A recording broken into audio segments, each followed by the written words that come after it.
യേശുവെ സ്തോത്രം, യേശുവെ സ്തുതി. എൻ്റെ പേര് ജോർജ് ജോസഫ്. അങ്കമാലി എറണാകുളം അതിരൂപതയിലെ സെൻറ്റ് ജോർജ് ചർച്ച് തലയോലപ്പറമ്പിൽ നിന്ന് വരുന്നു. അത്ഭുത ജപമാലയിലൂടെ കിട്ടിയ അനുഗ്രഹങ്ങളുടെ സാക്ഷ്യമാണ് എനിക്ക് പറയാനുള്ളത്. ഒന്നാമത്തെ സാക്ഷ്യം, 2022 ഫെബ്രുവരി മാസം മുതൽ പിതൃസ്വത്തിനെ കുറിച്ചുള്ള തീരുമാനം എടുക്കാനാകാതെ അസ്വസ്ഥനായിട്ടിരിക്കുമ്പോൾ ബാംഗ്ലൂരിലുള്ള എൻ്റെ സുഹൃത്ത് ലിജോ വഴി അത്ഭുത ജപമാലയെക്കുറിച്ച് അറിയുകയും അതനുസരിച്ച് പ്രാർത്ഥിക്കുകയും ചെയ്തു. 2022 ഡിസംബർ മാസമായപ്പോൾ തുടർച്ചയായി 4 ആഴ്ചകളിൽ അച്ഛൻ വിളിച്ചു പറഞ്ഞു, ജോർജ് നന്നായി പ്രാർത്ഥിക്കുക. ഞാൻ പ്രാർത്ഥിച്ചിരുന്നു.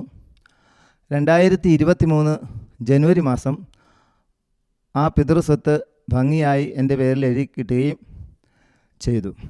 അത് കഴിഞ്ഞ് ഞാൻ ബാംഗ്ലൂർ തിരിച്ച് ചെല്ലുമ്പോൾ ആ ആഴ്ചത്തെ ജപമാലയിൽ അച്ഛൻ വിളിച്ചു പറഞ്ഞു, ജോർജിൻ്റെ സഹോദരങ്ങളുമായുള്ള പിതൃസ്വത്തിൻ്റെ തർക്കം ഭംഗിയായി തീർന്നു എന്ന് അച്ഛൻ വിളിച്ചു പറഞ്ഞു.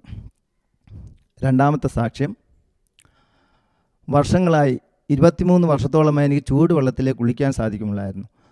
3 പ്രാവശ്യം ന്യൂമോണിയ ബാധിച്ച് ലോബക്ടമി ചെയ്തിരുന്നതിനാൽ തണുത്ത വെള്ളത്തിൽ കുളിച്ചതിനാൽ എൻ്റെ ചെസ്റ്റ് ടൈറ്റ് ആവുകയും ചുമ വരികയും ആൻറ്റിബയോട്ടിക്കുകൾ തുടർച്ചയായി എടുക്കേണ്ടി വരുമായിരുന്നു. അങ്ങനെ ഞാൻ ഇരിക്കുന്ന അവസ്ഥയിൽ അച്ഛൻ വിളിച്ചു പറഞ്ഞു, വളരെ പേർക്ക് തണുത്ത വെള്ളത്തിൽ കുളിക്കാനുള്ള അനുഗ്രഹം കർത്താവ് നൽകുന്നു. ഞാൻ ഉറച്ചു വിശ്വസിച്ചു. ഈ ഏപ്രിൽ മാസം മുതൽ ഞാനിപ്പോൾ തണുത്ത വെള്ളത്തിലാണ് കുളിക്കുന്നത്. അതിനുള്ള അനുഗ്രഹം കർത്താവ് തന്നു. മൂന്നാമത്തെ സാക്ഷ്യം, എൻ്റെ സർവീസ് ഡോക്യുമെൻ്റ് വഴിയുള്ള തടസ്സമാണ്.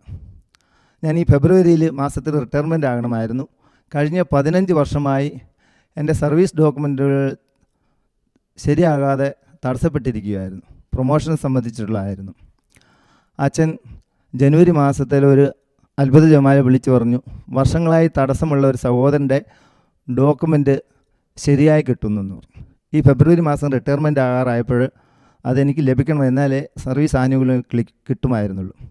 ദൈവകൃപയാൽ സമയത്ത് തന്നെ അത് കിട്ടുകയും ദൈവാനുഗ്രഹത്താൽ എനിക്കത് എൻ്റെ ആനുകൂല്യങ്ങൾ ലഭിക്കുകയും ചെയ്തു. യേശുവേ നന്ദി, യേശുവേ സ്തുതി, യേശുവേ ആരാധന.